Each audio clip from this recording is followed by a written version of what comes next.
Hello friends, कैसे हैं आप सब।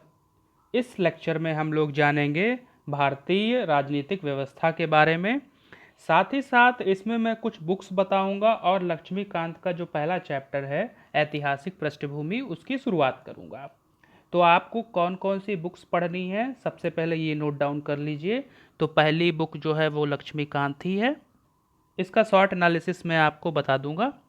दूसरी बुक आपको पढ़नी है, वो पढ़नी है भारत का संविधान, सिद्धांत एवं व्यवहार। ये एनसीईआरटी है 11th क्लास की। और तीसरी बुक आपको पढ़नी है राजनीतिक सिद्धांत। ये भी एनसीईआरटी है 11th क्लास की। तो ये तीन बुकें आपको पढ़नी है, जिसमें आप दो ये एनसीईआरटी जरूर पढ़ लीजिएगा, और जो लक्ष्मीकांत है इसको मैं क्रैश कोर्स के माध्यम से करा दूंगा। और इसी का ही पहला लेक्चर है आज, जिसका नाम है ऐतिहासिक पृष्ठभूमि। तो चलिए लेक्चर की शुरुआत करते हैं। देखिए, एलिजाबेथ प्रथम द्वारा ईस्ट इंडिया कंपनी को भारत में व्यापार का अधिकार प्राप्त हुआ था। तो इसे आप वन लाइनर मार्क कर लीजिए। आप जो अपनी वनडे एग्जाम की तैयारी कर रहे हैं उसमें ये फैक्ट पूछा जा सकता है। दूसरा पॉइंट है कि ईस्ट इंडिया कंपनी द्वारा 1765 में बंगाल, बिहार और उड़ीसा के राजस्व और दीवानी न्याय के अधिकार को प्राप्त किया गया था। ये जो बक्सर का युद्ध था 1764 का, उसमें जब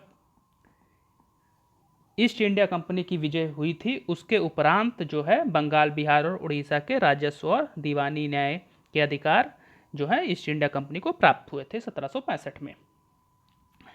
और तीसरा जो फैक्ट है वो ये है इस लेक्चर में कि 1857 की क्रांति के बाद भारत पर ब्रिटिश ताज का शासन स्थापित हुआ था और कंपनी का जो शासन था वो समाप्त हो गया था। और एक फैक्ट और याद रखिएगा कि एम.एन. राय ने 1934 में संविधान सभा की मांग की थी सबसे पहले। तो ये चार फैक्ट थे। अब लेसन पे आ जाते हैं अपने। तो इसको हम दो पार्ट में बांट कर देखेंगे। एक कंपनी का शासन देखेंगे जो 1773 से 1858 तक था, और एक ताज का शासन देखेंगे। तो इस लेक्चर में हम लोग सिर्फ कंपनी का शासन देखेंगे, जिसमें हम लोग regulating act 1773, Pitt's India act 1784, Bharat का चार्टर अधिनियम 1833 और चार्टर अधिनियम 1853 देखेंगे। तो चलिए शुरुआत करते हैं 1773 के रेगुलेटिंग एक्ट से। देखिए, ये एक्ट ब्रिटिश सरकार का पहला कदम था ईस्ट इंडिया कंपनी के कार्यों को नियमित और नियंत्रित करने के लिए। तो ये पहला कदम था ईस्ट इंडिया कंपनी के कार्यों को नियमित और नियंत्रित करने के लिए। किसके द्वारा? ब्रिटिश सरकार के द्वारा।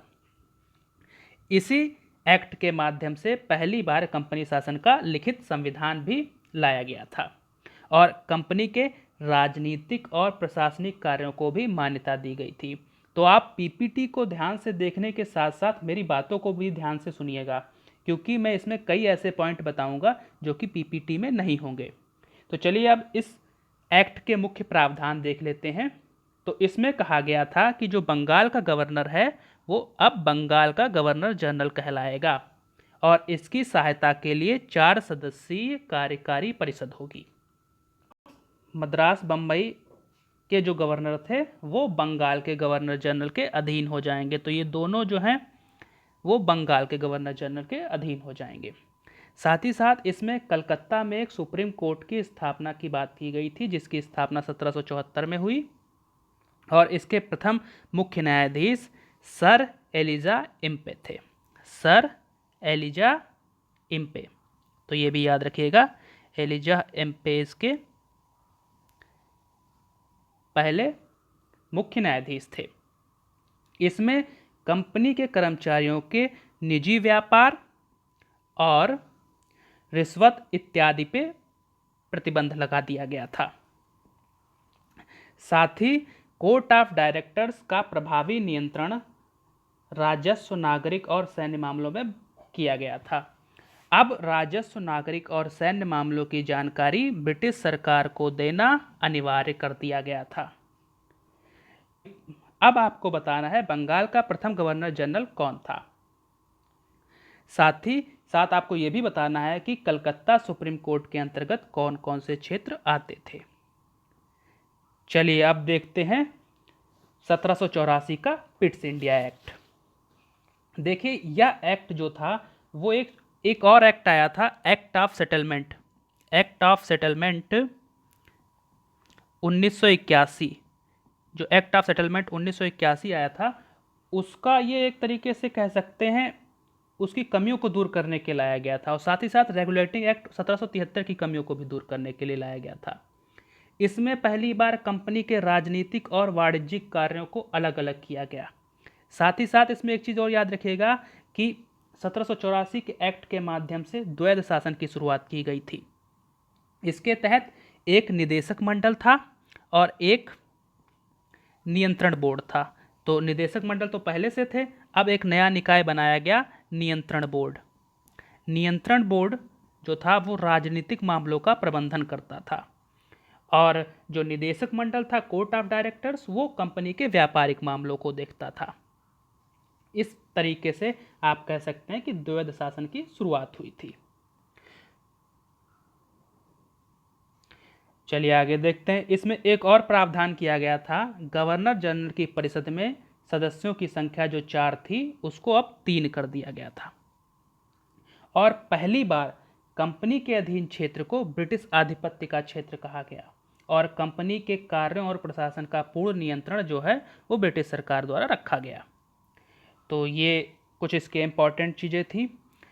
एक एक्ट और आया था, चार्टर अधिनियम 1813, जो यहाँ पे जिक्र नहीं है लेकिन मैं उसके बारे में बता देता हूँ। इसमें मुख्यतः सिर्फ ये बात थी कि जो कंपनी का अधिकार पत्र था उसको 20 वर्षों के लिए बढ़ा दिया गया था,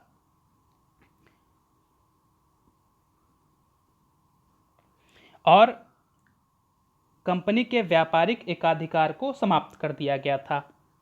लेकिन याद रखिएगा इसमें जो है चीन और चाय के व्यापार पे कंपनी का एकाधिकार बना रहा था। ये 1813 की बात कर रहा हूँ मैं, चार्टर अधिनियम 1813 की बात कर रहा हूँ, और इसी अधिनियम के माध्यम से, चार्टर एक्ट के माध्यम से जो है ईसाई मिशनरियों को धर्म प्रचार की अनुमति दी गई थी, और शिक्षा के लिए प्रतिवर्ष 1 लाख रुपए खर्च करने की बात कही गई थी। तो ये 1813 के कुछ मुख्य प्रावधान थे जिसे मैंने बता दिया है आपको, और ये इसमें नहीं थे। उसके आगे देखते हैं चार्टर अधिनियम 1833। देखिए चार्टर अधिनियम 1833 ईस्ट इंडिया कंपनी को व्यापारिक निकाय से समाप्त करने के लिए था, कि इसके माध्यम से ईस्ट इंडिया कंपनी का जो एक व्यापारिक निकाय है उसको समाप्त कर दिया जाए और ब्रिटिश भारत का केंद्रीकरण किया जाए। साथ ही ब्रिटिश सरकार के विधि निर्माण तथा विधि निर्माण संबंधी कार्यों को स्पष्ट भी करना था। तो इन 3 चीज़ों को ध्यान में रख के ये चार्टर अधिनियम 1833 लाया गया था। और क्या किया गया, जो बंगाल का गवर्नर जनरल था उसे अब भारत का गवर्नर जनरल कहा जाने लगा, और भारत का पहला गवर्नर जनरल विलियम बेंटिक थे। ये भी याद रखिएगा आप, ये एक महत्वपूर्ण पीटी फैक्ट है। अब जो है मद्रास और बंबई के गवर्नर की विधायी शक्ति को समाप्त कर दिया गया, और गवर्नर जनरल की विधायिका को असीमित अधिकार दिए गए। साथ ही साथ इसकी कार्यकारिणी में, जो गवर्नर जनरल की कार्यकारिणी थी, उसमें एक नए सदस्य को शामिल किया गया जिसका पदनाम विधि सदस्य था। तो इसमें एक विधि सदस्य को भी शामिल किया गया 1833 के चार्टर अधिनियम में, ये याद रखिएगा। विधि सदस्य को शामिल किया गया था चार्टर अधिनियम 1833 में, गवर्नर जनरल की कार्यकारिणी में। और साथ ही साथ एक विधि आयोग का भी गठन किया गया जिसके अध्यक्ष लॉर्ड मैकाले थे, और इसका मुख्य कार्य जो था वो भारतीय कानूनों का वर्गीकरण करना था। तो भारतीय कानूनों के वर्गीकरण के लिए एक विधि आयोग का गठन किया गया, और दास प्रथा को गैर कानूनी घोषित कर दिया गया इस एक्ट के माध्यम से। तो चार्टर अधिनियम 1833 की ये मुख्य बातें थी। चलिए अब आगे देखते हैं 1853 का चार्टर एक्ट। तो 1853 के चार्टर एक्ट के माध्यम से विधायिका को और सशक्त बनाया गया। इसमें क्या किया गया, जो गवर्नर जनरल की परिषद थी उसके विधायी और प्रशासनिक कार्यों को अलग अलग कर दिया गया। ठीक है, तो इसमें विधायी और प्रशासनिक कार्यों को अलग अलग कर दिया गया। साथ ही साथ इसमें जो है वो कार्यकारिणी परिषद के जो एक कानून सदस्य था उसको अब पूर्ण सदस्य का दर्जा दे दिया गया। जो 1833 में एक विधि सदस्य शामिल किया गया था उसको इस अधिनियम के माध्यम से पूर्ण सदस्य का दर्जा दे दिया गया और निदेशक मंडल जो कोर्ट ऑफ डायरेक्टर्स पहले 24 थे उन्हें घटाकर अब 18 कर दिया गया। और सिविल सेवकों के चयन और भर्ती के लिए खुली प्रतियोगिता का आयोजन करने की बात इसमें कही गई और 1854 में मैकाले समिति की जो रिपोर्ट है वो इसी खुली प्रतियोगिता को लेकर है। और पहली बार भारतीय नागरिकों को भी सिविल सेवा के लिए अवसर प्राप्त हुए। साथ ही साथ केंद्रीय विधान परिषद में स्थानीय प्रतिनिधित्व भी प्रदान किया गया।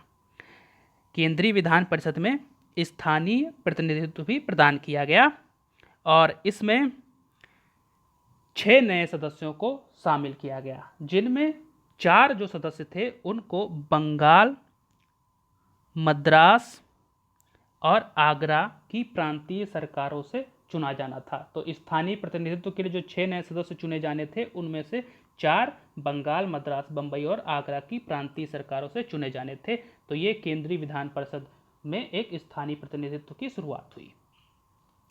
तो इस लेक्चर में इतना ही था और 1853 तक ही जो है वो कंपनी का शासन है, क्योंकि 1857 में क्रांति होती है और उसके बाद में कंपनी के शासन को समाप्त करके ताज के शासन को ले आया जाता है। वीडियो में इतना ही है। मुझे लगता है कि आपको अच्छे से समझ में आया होगा। कई आपको महत्वपूर्ण पीटी फैक्ट मिले होंगे। तो प्लीज़ इसे लाइक कीजिएगा, शेयर कीजिएगा और चैनल को सब्सक्राइब कीजिएगा। धन्यवाद।